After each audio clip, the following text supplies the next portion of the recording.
First के सभी students well shaped film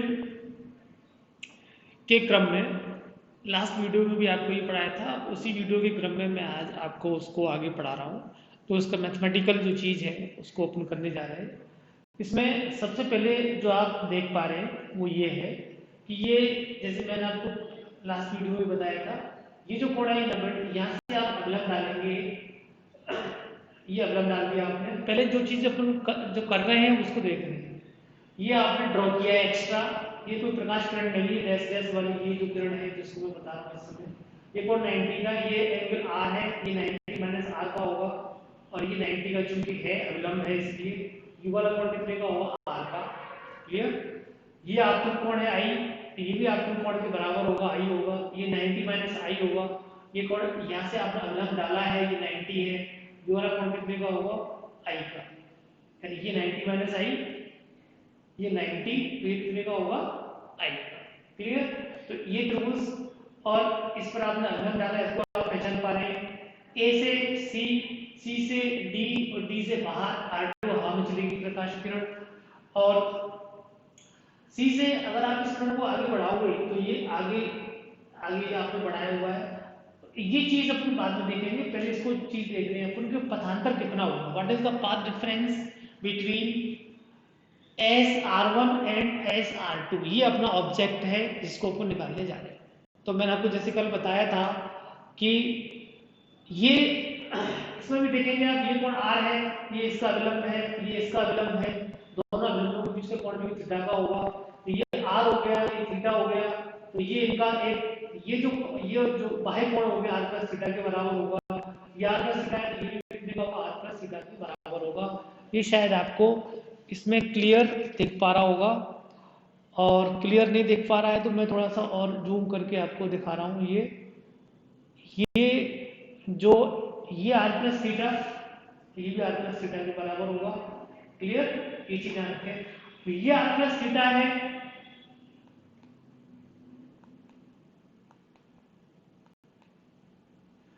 ये वाला कोण आर प्लस थीटा है, ये इसका अवलंब है, और ये भी देखो यहाँ से ये लाइन डैश डैश करके ये अवलंब है इसकी।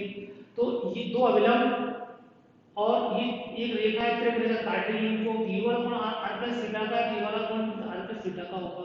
ये चीज ज्यामिति से थोड़ा सा आप आग गड़ा के देखोगे, थोड़ा समझोगे इसको, जैसे मैं अभी बताया है, तो आप इसकी ज्यामिति को अच्छी तरीके से समझ पाएंगे। क्लियर? तो देखो मैं आपको फिर से बता रहा हूँ, ये आई कोण क्लियर हो गया, ये 90 माइनस आई है, ये 90 है, ये क्लियर है, ये कोण आई है, ये क्लियर हो गया आपके, ये आपने अवलंब ड्रॉ किया है, ये क्लियर है, ये कोण आर का है, ये क्लियर हो गया, ये 90 का कोण है अवलंब है चूंकि ये, तो ये आर 90 माइनस आर, ये 90, ये आर का हो गया, ये क्लियर हो गया, ये वाला कोण थीटा का, ये क्लियर हो गया, क्योंकि ये दो अवलंब, ये इसका अवलंब और ये इसका अवलंब हो गया। तो चूंकि दोनों भुजाओं के बीच में कोण थीटा का है, तो उनके अवलंबों में कोण कितने का होगा, थीटा का होगा, ये क्लियर हो गया। ये आर है, ये थीटा है, ये इसका बाह्य कोण हो गया, एक्स्ट्रा एंगल हो गया आर प्लस थीटा, ये आर प्लस थीटा, ये भी आर प्लस थीटा के बराबर होगा, क्योंकि ये इसकी क्या है, परावर्तित किरण है, यहाँ से परावर्तित हो रही है। क्लियर? ये सब चीज, अब ये आर प्लस थीटा है, तो ये वाला कोण भी कितने का होगा, आर प्लस थीटा। यानी सबसे पहले आपको इस चीज पर ध्यान रखना है, इसको जानना है, क्योंकि आप इसको रट नहीं सकते। तो आप रट नहीं सकोगे तो क्या करोगे, आपको ये सब चीज लॉजिकली आपको ध्यान रखनी पड़ेगी ज्यामिति के हिसाब से। क्लियर? तो एक एक करके अपन बात कर रहे हैं इसको, मैं इसको थोड़ा सा नीचे कर दे रहा हूँ और इस चित्र को आपके सामने ला रहा हूँ। ये देखें आप, ये कि यहाँ भी इस तरफ भी मैं आपको देखो, पहले यहाँ बता दूँ, ये इस दूरी में से AC प्लस CD दूरी में से क्या घटाएंगे, एक ही दूरी घटा देंगे तो क्या आ जाएगा, पथांतर का मान आ जाएगा। क्लियर? तो सबसे पहले मैं आपको ये चीज दिखाता हूँ कि पथांतर का मान कितना है। पहले आप ये देखेंगे कि पथांतर कितना है, ये देखें आप, थोड़ा सा और path difference between SR1 and SR2। Clear? It is what, AC plus AC plus CD दूरी माध्यम में या माध्यम बिंदु माध्यम में चली गई दूरी है ये, इसमें कौन सी दूरी घटा दोगे आप, एक, कौन सी दूरी, ये एक दूरी में चली हुई दूरी है, ये हवा लिख दो। लास्ट में मैंने समझाया था कि अगर माध्यम की दूरी को हवा में चेंज करना हो तो क्या करते हैं, माध्यम के अपवर्तनांक का गुणा कर देते हैं। तो आपने you multiplied this by mu, so this is what mu AC plus CD, ये हवा में हो गया और ये भी हवा में। So there is no need of writing हवा को लिखने की आवश्यकता आपको नहीं है, क्योंकि दोनों हवा के घटाओ ये और ये दोनों किसमें हो गए, हवा के हो गए। क्लियर। अब यहाँ रुकेंगे अभी एक बार, इस पर तो बाद में आएंगे। अब इस ज्यामिति पर मैं आपको लाना चाहूंगा और ज्यामिति के हिसाब से आप ये चीज समझते जाएंगे कि ये चीजें क्या है। इसको अब आप देखें, क्योंकि ये वीडियो में अपन स्लाइड कर सकते हैं। ये देखें आप, मैं थोड़ा इसको वहां तक ले जाता हूँ। यस, अब आप देखें कि ये एंगल आल्फा सीधा का याद है, तो ये आल्फा सीधा का हो गया। अब मैं आपको ये बताना चाह रहा हूं कि ये एंगल आल्फा सीधा का, ये आल्फा सीधा, ये देखें आप, ये आल्फा सीधा है। क्लियर। और ये क्या है, इसका अविलंब। ये क्या है, ये रेखा को काट रही है, ये रेखा होगी, ये वाली रेखा ये काट रही है। तो ये आल्फा सीधा का है, तो ये कोण भी कितने का होगा, ये कोण भी कितने का होगा, आल्फा सीधा का होगा। क्लियर। अब इस त्रिभुज में देखें आप, D, C और F में दोनों त्रिभुज आल्फा सीधा बराबर है, तो दोनों की समभुज हो जाएंगी, क्या होगी, बराबर होगी। क्लियर। और ये इसलिए क्या होगा, जब दो कोण बराबर होते हैं त्रिभुज के, तो उनके यानी ये वाली भुजा और ये वाली भुजा दोनों क्या होगी, बराबर। यानी CD किसके बराबर होगी, CD बराबर क्या होगा, CD बराबर क्या होगा, CF। क्लियर। अब इसीलिए आप देख पा रहे हैं कि CD की जगह क्या लिखते हैं, CF लिखते हैं यहां पर। Clear. AC plus CF minus AK। Clear. अब बात करते हैं अपन एक एक कर, जैसे इस त्रिभुज को लेंगे। पहले इस त्रिभुज में देखें आप, ये कोण I है, तो ये इसका आधार हो गया। जिस त्रिभुज के जिस भुजा पर कोण और 90 डिग्री होते हैं वो आधार होता है, तो ये इसका आधार हो गया, ये इसका कर्ण हो गया, तो ये इसका लंब हो गया। तो इस त्रिभुज में अगर sin I का मान निकालोगे तो क्या आएगा, AK लंब बटा कर्ण। लंब कितना है इसका, AK, और कर्ण कितना है इसका, AD। तो sin I का मान किसके बराबर हो जाएगा उस त्रिभुज में, आप देख पाएंगे। थोड़ा सा इसको नीचे कर दूं मैं, यूं आप देख पा रहे होंगे। ये अब देखें आप, और थोड़ा नीचे कर दो, इस त्रिभुज में देखेंगे आप, ये इसका लंब हो गया AK और कर्ण क्या है, AK अपॉन AD। क्लियर। अब आता है sin R पर। अब इस त्रिभुज पर आएगा, ये जो त्रिभुज ये वाला, इस त्रिभुज में आप देखेंगे तो क्या हो, sin R का मान निकालोगे तो क्या आएगा, देखो इसको, ये कोण 90 का है, ये कोण R का है, ये इसका आधार हो गया, BD इज द बेस, आधार हो गया। तो इसमें sin R का मान निकालो तो क्या आएगा, लंब बटा कर्ण। लंब कितना है इसका, AB, ये कितना है इसका, AB अपॉन AD। क्लियर। अपवर्तनांक v का मान निकालोगे तो क्या आएगा, sin I upon sin R। sin I का मान कितना है, AK अपॉन AD, और sin R का मान कितना है, AB अपॉन AD। दोनों को भाग लगा दोगे तो AD से AD कैंसिल हो गया, क्या है, AK अपॉन AB। तो A के बराबर क्या आ गया, म्यू इनटू AB। क्लियर। तो AK की जो वैल्यू है वो किसके बराबर आ गई, म्यू AB। अब यहां से इतना जानने के बाद मैं आपको अब ये जो चीज है इसको आपको बताने जा रहा हूं। यहां देखिए, A के बराबर क्या आएगा अभी, ये देखिए mu AC plus CF। AC plus CF का मान आप देखोगे, AC प्लस CF का मान किसके बराबर हो गया, ये पूरा AB AF के बराबर हो गया। देख पा रहे होंगे आप, नहीं देख पा रहे हैं AF, तो मैं आपको ये बताऊं, देखें AC प्लस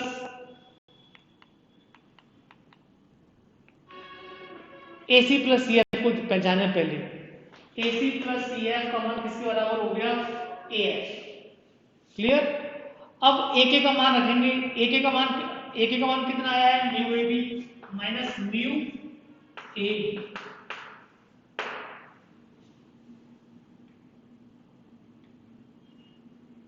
क्लियर। ये म्यू है, अब इसमें से म्यू कॉमन आ गया, ये क्या बचा, AF माइनस म्यू।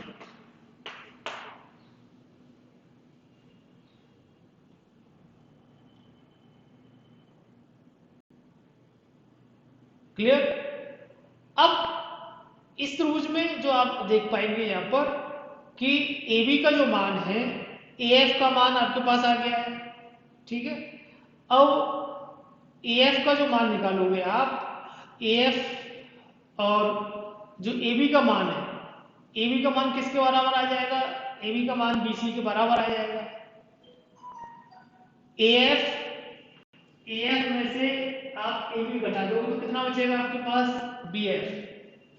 ये कितना बचा, mu into BF। Clear. AF में से AB घट जाएगा तो क्या बचेगा, BF। अब आप इस त्रिभुज पर ध्यान देंगे, आप ये जो ट्रायंगल है इस पर ध्यान देंगे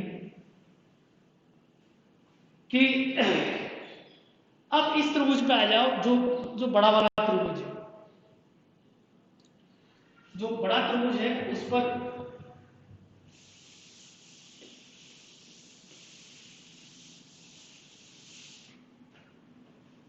कौन सा त्रिभुज आप देख रहे हैं, कौन सा त्रिभुज आप देख रहे हैं, ये देखें आप,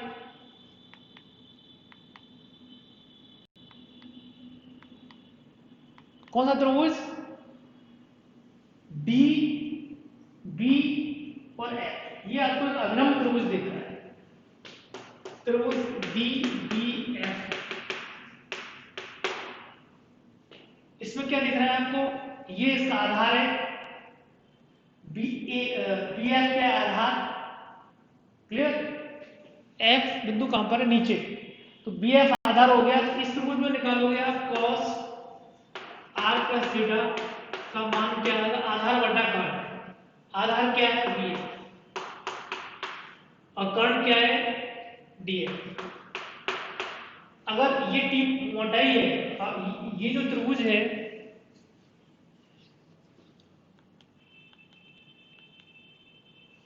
यानी अगर यहां से यहां तक की मोटाई टी है तो ये मोटाई भी टी के बराबर होगी। इस त्रिभुज के नियम से हम यही जानते हैं, क्योंकि अगर इस त्रिभुज के दोनों हो जाए बराबर हो, समद्विबाहु त्रिभुज है, समद्विबाहु त्रिभुज का जो शीर्ष इस आधार को आधे आधे भागों में बांटता है, तो यानी क्या हो गया, और ये यहां से यहां तक टी है, ये भी किसके बराबर होगी, यानी डी एफ का मान क्या, अगर डी एफ का मान किसके बराबर होगा, 2t के बराबर होगा।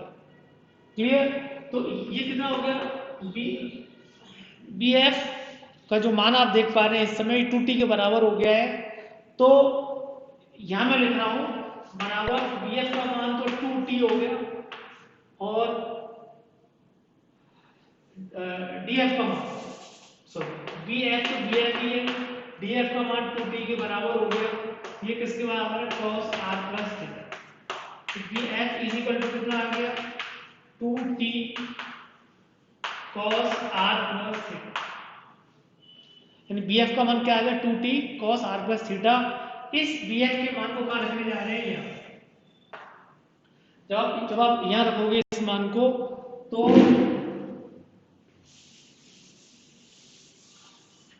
ये मान किसके बराबर है, डेल्टा के। तो डेल्टा बराबर क्या आ गया, बोलो, twice mu T cos r plus और इफेक्टिव पार्ट डिफरेंस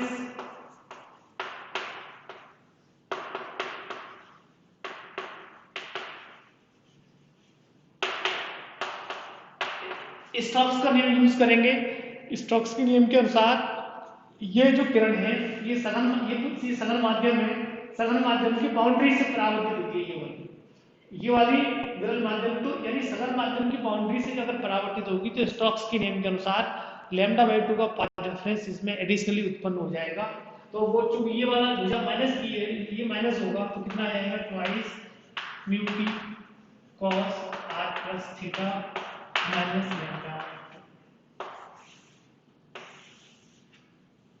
इस तरीके से अगर ये अभिलंब आपतन होगा, अगर i का मान 0 है, सपोज जब i का मान 0 होगा तो यहाँ रख दोगे, जब i 0 होगा तो r का मान 0 होगा, तो ये 0 हो जाएगा, तो क्या बचेगा, twice mu T cos theta minus lambda by 2 बचेगा।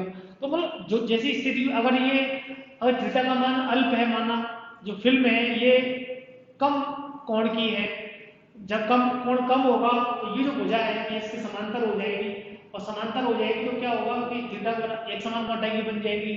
थीटा बराबर 0 आप यहाँ रख देंगे तो सूत्र में तो कॉस वही सूत्र आ जाएगा पहले वाला, twice UT cos R minus lambda by 2। तो इस तरीके से इससे आप एक समान मोटाई की भी प्राप्त कर सकते हैं।